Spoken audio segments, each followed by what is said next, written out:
Palmeiras está na segunda divisão do Campeonato Brasileiro. O empate com o Flamengo neste domingo de 1-1, aliado à vitória do Bahia sobre a Ponte Preta e outro empate da Portuguesa com o Grêmio no Canindé, levou o Palmeiras para a segunda divisão.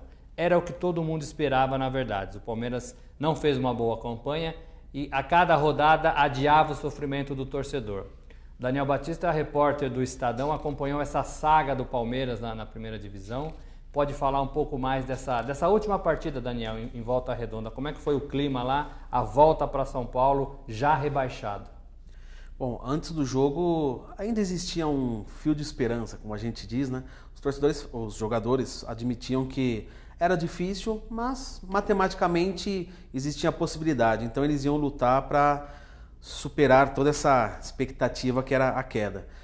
Durante o jogo, na minha opinião, o Palmeiras se portou bem, conseguiu, como nos últimos jogos, teve uma atuação até razoável para boa, né? Então não teve um futebol de rebaixado, vamos dizer assim.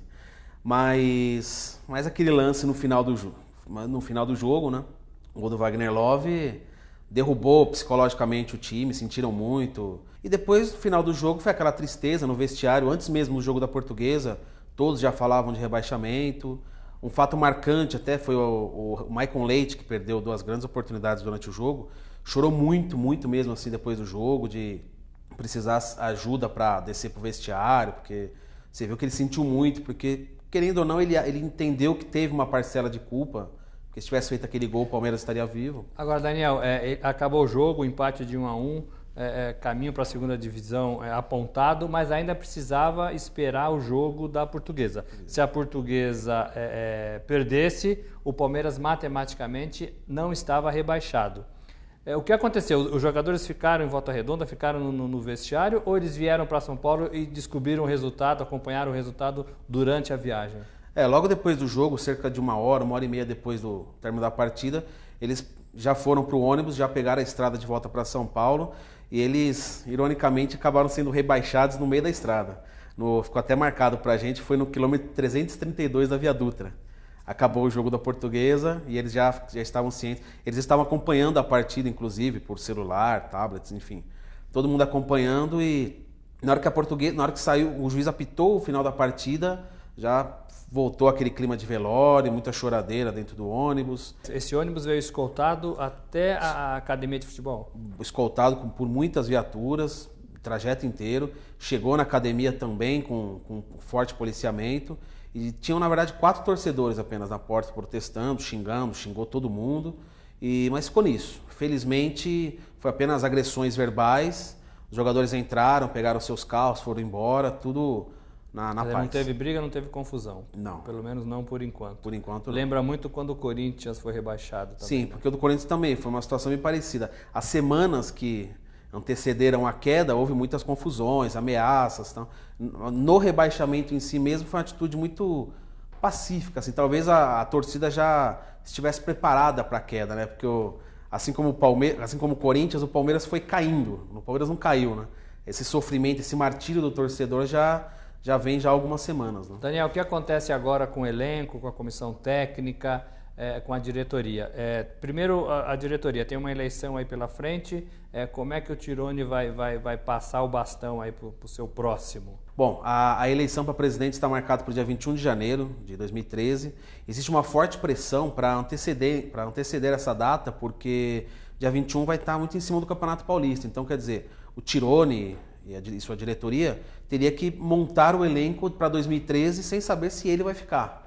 Então, existe muita pressão para que essa eleição seja feita em dezembro já. E quarta-feira terá uma reunião entre os candidatos à presidência, o Décio Perin, o Vladimir Pescarmona e o Paulo Nobre, junto com o Tironi, para eles tentarem entenderem o que está acontecendo no Palmeiras. A ideia é fazer uma transição pacífica. Inclusive o próprio Tironi, existe a possibilidade de tentar a reeleição, ele ainda não descartou a possibilidade. Então vai ter uma conversa entre os 4 para entender o que acontece de fato com o Palmeiras, tanto na questão financeira, técnica, e juntos tentar entender e solucionar como o Palmeiras pode voltar à Série A e voltar a figurar entre os grandes clubes do futebol brasileiro. Gilson Kleina fica no Palmeiras? Fica. Pelo que a gente conversa, tanto com situação como oposição, todos estão satisfeitos com o Kleina, acham que ele tem feito um bom trabalho, que ele não tem tanta culpa assim do que está acontecendo, muito pelo contrário, talvez se não fosse ele, o time já teria até caído antes. Então, pelo menos por enquanto, todos estão satisfeitos com o trabalho. Ele tem contrato? Tem contrato até o fim de 2013, mas pela situação, independente disso, caso não estivesse satisfeitos, né, com certeza já teriam tomado uma atitude, mas a tendência é que ele permaneça, inclusive para a Libertadores. E, Daniel, em relação ao elenco, o que acontece com esse elenco do Palmeiras que caiu para a segunda divisão? Bom, passaram por uma grande reformulação. A ideia é manter talvez os 4 pilares, vamos dizer assim, que seriam o Henrique, o Marcos Assunção, o Wesley e o Barcos, e uma grande reformulação no resto da equipe. Conversar, ver quem tem contrato longo para serem emprestados. Caso, por exemplo, de Leandro Amaro, é um jogador que dificilmente fica. Alguns jogadores que estão em final de contrato, como o Leandro, o Roman, o Thiago Heleno, esses jogadores têm poucas chances de permanecer. E assim, o Palmeiras vai trabalhar atrás de apostas, investir muito nas categorias de base, inclusive já contra o Flamengo, já vários garotos já estiveram no banco, alguns até entraram, no caso do Vinícius, do Bruno Dibal. E a tendência é essa, o Kleina vai até aproveitar o Campeonato Paulista para fazer alguns testes com os garotos, para ver o Diego Souza. Tem um menino da base que falam muito bem dele, um atacante chamado Índio, que também deve ser promovido, também vai ser testado. E o Palmeiras vai tentar isso, é manter o que teve de bom, o que tinha de bom esse ano, e com alguns reforços pontuais, como por exemplo o Ayrton, lateral do Coritiba, um jogador que já está praticamente certo. Faltam detalhes que não devem impedir o acerto. E apostar na molecada.